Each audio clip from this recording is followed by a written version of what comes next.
an alcoholic. My sobriety date is October 25th, 2020. Thank you guys so much for having me online. I could honestly cry at the introduction, um, but we're gonna get into the topic for tonight. I I chose out of page 11 because I was like, I'm just gonna let my higher power pick. Um, the middle paragraph, but my friend sat before me and he made the point blank declaration that God had done for him what he could not do for himself. His human will had failed. Doctors had pronounced him incurable. Society was about to lock him up. Like myself, he admitted complete defeat. Then he had, in effect, raised from the dead, suddenly taken from the scrap heap to a life of better than the best he had ever known. Had this power originated in him? Obviously, it had not. There had been no more power in him than there was in me in that moment, and this was none at all. That floored me. It began to look as though religious people were right after all. There was something at work in a human heart that had done the impossible. My thoughts about miracles were drastically revised right then. Never mind the musty past. Here sat a miracle directly across the kitchen table. He shouted great tidings. I chose this because going a little bit into my story and like my topic, I think about the freedom of fellowship, right? My story as it comes is that I was somebody who was raised by very restrictive and abusive parents. That was something that I'm so sorry. I need to like pause something in the background. My bad. I was somebody who, when I was born, I breathed in fluids instead of air and was sent to the NICU. My partner once joked that I was always a little different, but growing up, I didn't feel special. I felt as though maybe I wasn't meant for the world. I was mostly raised by my grandparents while my mom went to school. To me, my grandmother was the sun, and I'd do anything to stand in her light, even if that meant I got burned. So we did everything together. Karaoke nights, right? Shopping trips, so many moments of love and laughter. But she drank on the weekends, and from a really young age, I learned that mallets and hands could break my bones, but words hurt the deepest. So at 9 is when I went to go live with my mom in Alaska. And I lost the closeness that I had with my grandmother. And that's where a lot of that abuse and restrictiveness really came into play. It felt like being stripped from warmth and dropped into the cold. My mom and I were very disconnected. So I didn't feel seen or heard. Felt like I was only noticed when I failed. And at school, after I left Georgia, because I was born and raised here until I moved with her, I didn't fit in. I really struggled to make friends. I felt like I was weird, loud, too much. And by age 10, I was so like what I kind of understood then as like suicidal like ideation, right? And so I didn't know want to die, but I didn't know how to live either. Especially considering that I felt like I had my sunlight taken away from me. And so a lot of things kind of like progressed while I was growing up. I was diagnosed with mental health issues. I was bullied, right? I didn't really feel like I belonged anywhere. And by the time I was 15, we moved to Korea, where I thought I would get a fresh start, but I got sickly shortly after. And that illness would change everything. By the time I was 17, I was diagnosed with fibromyalgia, a chronic pain and fatigue condition. So we moved back to Georgia, but my health and home life stayed difficult. And my mom became so fixated on me. I think the best way to compare it would be Munchausen's by proxy, as I also had other autoimmune issues that had caused really restrictive food allergies. So I was hurting, exhausted, isolated, both emotionally and physically.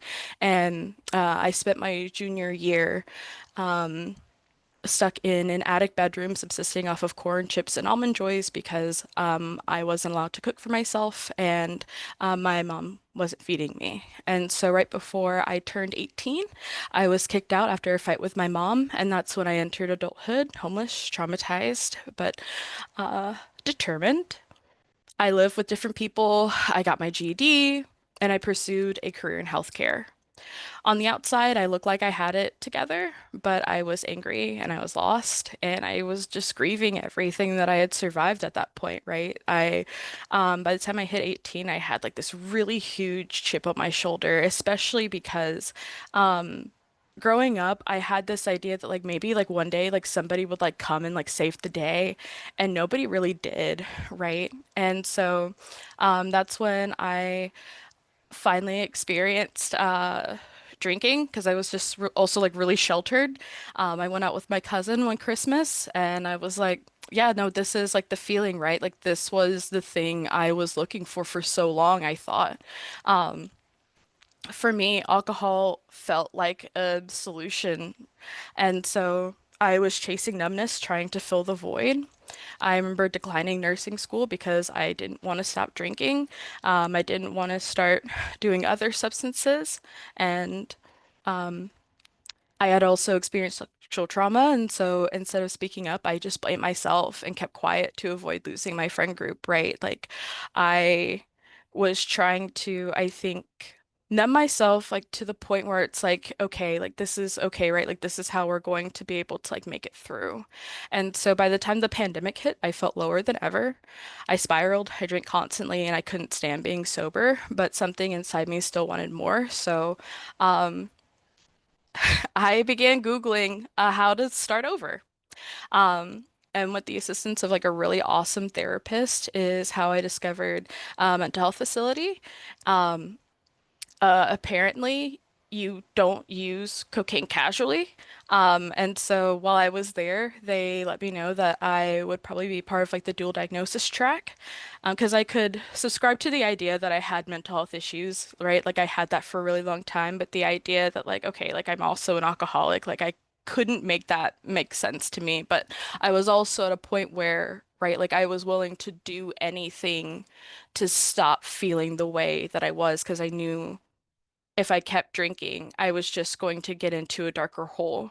So, I did it, and I was introduced to AA, and I'll be really honest with you, I didn't think it was for someone like me because I'm queer, I'm a person of color, and I'm also trans. And so I was not a fan of what that meeting was talking about at the time, right? Of like men with men, women with women. I also, because it was the pandemic, we were in Zoom meetings where like I couldn't talk to the people, they couldn't talk to us, and like we couldn't talk to each other. Um, and like, I just really thought that AA was just full of like a bunch of old white men. Um, but my friend, this is where like, right, like I think like the freedom of fellowship like really comes in, right? Because I had all like these prejudice and like preconceived notion of like what AA was. There was somebody there at my treatment facility who was there just for their mental health, and they were in AA, and they were going to meetings like every night. And they were like, "Hey, I think you should really try out this meeting that I go to." And I was like, "Okay." Like, all right, like I'll try it out, right? Like what's like the worst that could happen? And it changed everything. There, I was able to find people who had exactly what I wanted. They had peace, they had confidence, they had purpose. And nobody pushed me to do anything, right? Like they just welcomed me in with open arms. At first, I didn't know if I wanted to do the steps or anything like that, but they told me like Mimi, like you have a choice, like this is completely up to you. Like we're just like really happy that you're here. And without even knowing it, I ended up doing 90 and 90. And they said like if you want what they have, you have to do what they did. So I did get a sponsor and I did work the steps. Um, my getting sober, my life has changed in like so many ways. And I ended up finding a community through YPAA. I ended up becoming the co-chair for the Macon bid in 2021. Um, and that really opened my eyes because I remember going to my first YPAA, I think a year after bidding, and like I got home and I was wearing like a GCYPAA 2023 shirt. So like my conferences shirt, a pair of short shorts, and sandals. And like one of them was like broken. And my best friend saw me at the time. I was like, dude, are you okay? And I'm like, I just had like the best weekend ever, right? Like people there were so happy, and I was introduced to like this new way of like AA because like not only had like I had found this like program that was like giving me like these like in today's day reflections it talked about like recommended steps like right towards like a life of freedom and like I also saw like this new perspective I didn't think like was possible, right? And I wanted to continue doing that.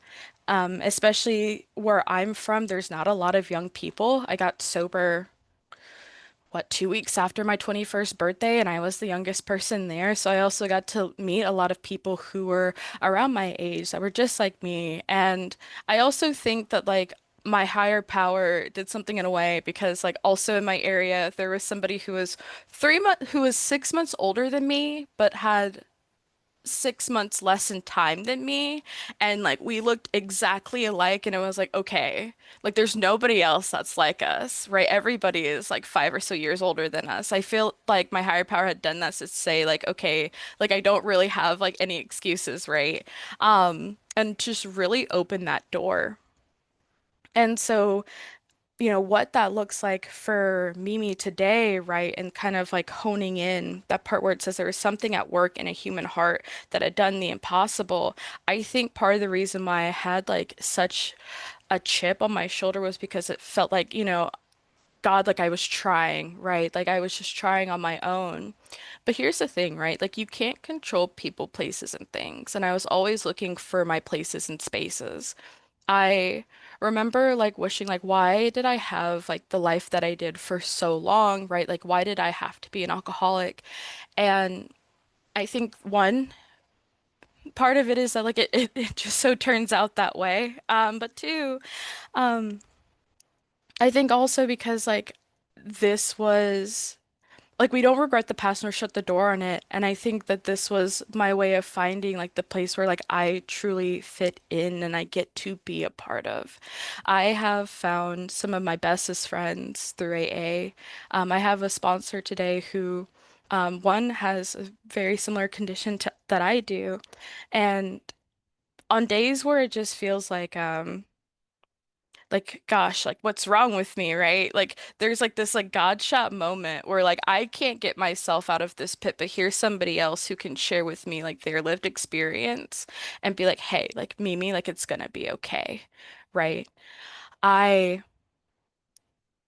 had always felt like I wasn't enough. I didn't know if like I would ever like be anything and like through my connections in AA not only was I shown like a life beyond like what I could imagine, but a bunch of people who like truly just believe in me just because like they wanted to, right? A bunch of people who just wanted to love on me and like get to know me because like they were like, why not? Um, a former best friend of mine, I remember like we had um our first impressions like weren't really great, but because I think of like AA and just like, why not like just give people like a shot. Like the second time like I met her, she was just like, "Oh, like how are you doing?" And like I remember just feeling like such a, like a fish out of water. Um and like she came up to me and she was like, "Hey, there's this AA meeting up the street. Like you should come," right? Because it took me a while to also get into like in person. Um Everything that I have in my life today is because of like other people that are just like you, right? Like I know for a fact like some days like I feel like okay, like I don't know if like I have a lot to give and today I was like talking to my sponsor and was like okay, like maybe you're not like this friend or that person or whatever, but like the world needs people like me and the world pe needs people like you, right? And like I needed those people who like just so wanted to like be there for me to like have what I have today and build that confidence that like I so didn't naturally have.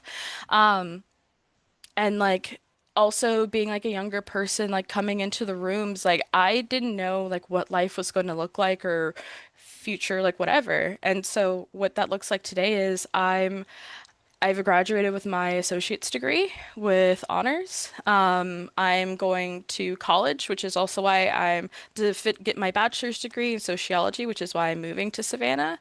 I also have a job lined up there in recovery because they have a collegiate recovery program down there. My experience, my pa, just being there for other people, like, right, like, I just remember, like, little Mimi just being like, God, like, what do I even have to, like, offer the world? And, like, here are people who are like, yeah, dude, like, no, like, you do, right? Like, you have to do something, like, right, like, of course, like other people will tell to me of like, of course, like please be a part of this. And sometimes like I can't quite understand that, right? And I wanted to share that because like I know that there may be people like in this room that may wonder like, gosh, like, what's wrong with me? Or maybe I don't have anything to offer, but like know that like you're like you just saying hi, you just walking into the room, you just smiling, right? Like just offering that hand, that like one little message can honestly make a difference because like every single one of you make a difference in my life. Um, and so more than anything, I just want you guys to know that like you're always enough. And it's because of these conversations and these meetings where like someone was just like, hey, like just take a chance is like what saved my life. So with that, thank you for allowing me to share.